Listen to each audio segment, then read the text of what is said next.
আমাদের মায়ের জন্য দোয়া করে আমি আমার বক্তব্য শেষ করছি। আল্লাহ দরিদ্র মানুষকে সহযোগিতা করবেন, মোকাবেলা করা ইনশাআল্লাহ যে ষড়যন্ত্র হবে সেইটা আমরা মোকাবেলা করব। তারপরে আমরা কি করবো, তাদের বিরুদ্ধে ব্যবস্থা নেব। যারা দুর্নীতি করছে তাদের বিরুদ্ধে ব্যবস্থা আছে, তাদের বিরুদ্ধে ব্যবস্থা নেব।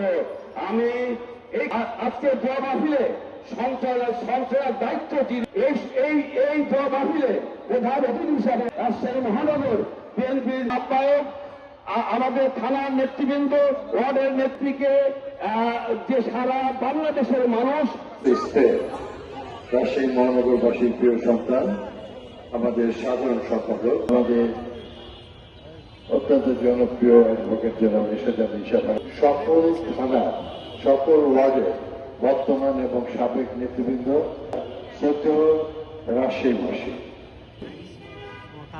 সারা বিশ্বের মুসলমানদের, সারা বিশ্বের নিপীড়িত জনগণের এবং বিশ্বের গণতন্ত্র জিয়া রহমান, আমাদের নেত্রী, আমাদের মাতা বেগম খালেদা জিয়া, আমাদের নেতা চেয়েছেন, আমরা ওনাকে সেইভাবে সহযোগিতা করব যে এই যে দেশে যে ষড়যন্ত্র চলছে সে দায়িত্ব সমস্ত দলের পরে ছিল।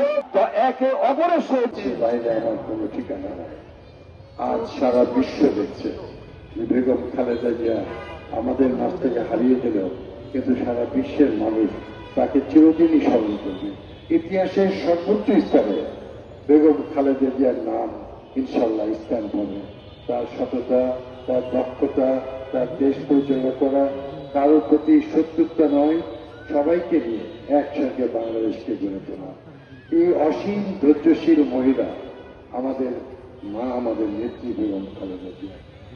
আমি আজকে আপনাদের সন্তান হিসাবে অনেক কিছুর মধ্যে আমার মনে পড়ে, দেশকে ভালোবেসেছে, দেশের মানুষকে ভালোবেসেছে, দেশের জন্য কাজ করেছেন।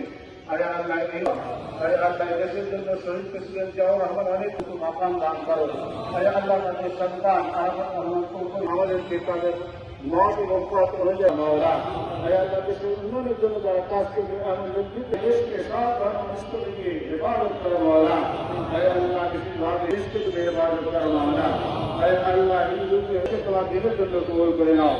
রব্বানা বিরহমাতিকা ইয়া আরহামার রাহিম।